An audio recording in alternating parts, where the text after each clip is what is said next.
মিম খাবে না ডিম, সেটা কি হতে পারে বলেন? ও যখন মিম, ওকে ডিম খেতেই হবে। মিম কিন্তু একসময় ডিম একদম খেত না, মানে করোনার সময় ডিম খেতে খেতে এমন এক অবস্থা হয়েছিল, ডিমটা ওর অপ্রিয় হয়ে গেছিল।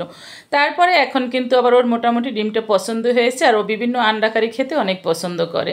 আসসালামু আলাইকুম, কেমন আছেন সবাই? আশা করি ভালো আছেন। আমি আল্লাহর রহমতে আপনাদের দয় অনেক ভালো আছি। চলে আসলাম আখির জার্নি থেকে আমি আঁকি একটি লং ভিডিও নিয়ে। আর ভিডিওটি যদি আপনাদের ভালো লাগে অবশ্যই লাইক কমেন্ট শেয়ার করে সাথে থাকবেন।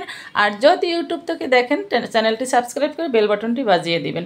এই যে আমি প্রথমে রান্না শুরু করে দিলাম। এখানে আমি কিছুটা বেশি পরিমাণে পেঁয়াজ নিয়েছি, মানে আমার তরকারি অনুযায়ী পেঁয়াজটা একটু বেশি নিয়েছি। আর এদিকে কিছু মশলা নিয়েছি, ধনিয়ার গুঁড়া, মরিচ গুঁড়া, হলুদ গুঁড়া, আর একটু করে নিয়েছি জিরা গুঁড়া। জিরা গুঁড়াটা খুবই কম। আদা বাটা, রসুন বাটা আমি একসাথে একটু গুলিয়ে কিছুক্ষণ রেখে দিয়েছি।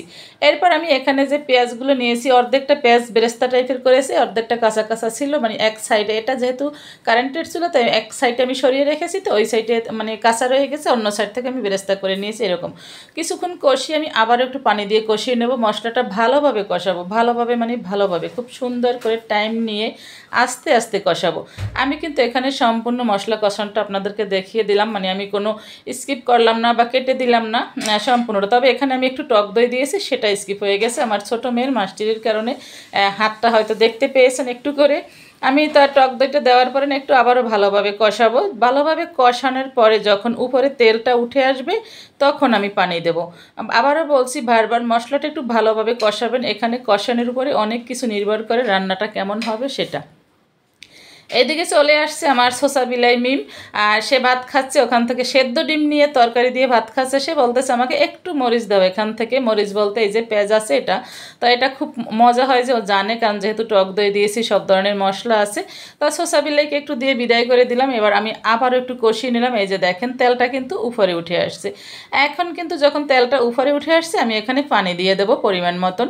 অতিরিক্ত বেশি পানিও দেওয়া যাবে না, আবার একদম কমও দেওয়া যাবে না, এমন পর্যায়ে পানি দেবো জানি ডিমের সাথে মশলাটা ভালোভাবে মিশতে পারে, এতটুকু পানি দেবো আর কি। আর এই যে আমি পানিটা দিয়ে দিলাম। এরপর পানিটা আমি একটু ফুটিয়ে নেব। পানিটা যখন ফুটিয়ে উঠবে সেটা আপনাদেরকে দেখাবো, দেখতে থাকুন। এই যে পানিটা দিয়ে দিলাম। এখন কিন্তু যখন একটু কুসুম গরম হয়েছে তখন আমি এখানে দিয়ে দিলাম 4 চামচ পাউডার মিল্ক। আর আপনারা যদি পাউডার মিল্ক দিয়েছি দেওয়া, আমি মানে লিকুইড মিল্ক যেটা, সেটা নাই আমার ঘরে, সেই জন্য তাইলে এই যে পানিটা দিয়েছি না, এটার বদলে লিকুইড মিল্কটা দিয়ে দেওয়া যেত।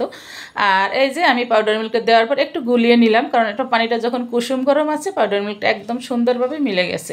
আর এখনই দেখেন, দেখতে দারুণ লাগতেছে না? এখনই কিন্তু খেতে মনে হয় মানে এটাই খাওয়া যাবে, ঝোলটা দিয়ে ভাত খাওয়া যাবে, মানে একটা ব্যাপার। এরপর দিয়ে দিলাম পরিমাণ মতো নুন। পরিমাণ মতো নুন দেওয়ার পরে যে যখন ফুটে উঠলো ঝোলটা, তখন আমি চুলাটা বন্ধ করে দিলাম, কারণ এই অবস্থায় ডিমগুলো দিতে গেলে না ডিমগুলো সব কুসুমটা ছুটে যাবে। তাই আমি চুলাটা বন্ধ করে তারপরে একে একে সব ডিমগুলো দিয়ে দেব। এখানে আমার 6টা ডিম আছে। 6টা ডিমকে আমি মানে 3 পিস করে এক একটা ডিম থেকে বানিয়েছি, বা 4 পিস এরকম হবে। আপনারা আপনাদের পছন্দ মতন পিস করে নেবেন।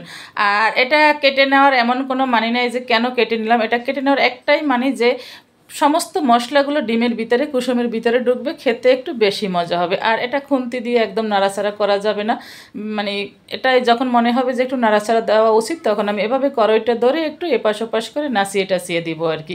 আর এই যে দেখেন আমার রান্নার ফাইনাল লুক কেমন হয়েছে বলেন তো? লোভ লাগতেছে? সত্যি খুব লোভনীয় হয়, খুব মজাদার হয়। এই রেসিপিটা আপনারা অবশ্যই ট্রাই করবেন। আর এই যে দেখেন কুসুমগুলো কিন্তু একদম ছুটে যায়নি, কারণ এটা খুব আলতো হাতে করা হয় রান্নাটা। এই হয়েছিল ভিডিওটা। যদি আপনাদের ভালো লাগে অবশ্যই আমার সাথে থাকবেন, দোয়া করবেন। আর কোনো প্রকার কাজে কথায় যদি ভুল ত্রুটি হয়ে থাকে অবশ্যই ক্ষমা সুন্দর দৃষ্টিতে দেখবেন। আল্লাহ হাফেজ, আসসালামু আলাইকুম, ভালো থাকবেন, আবারও দেখা হবে।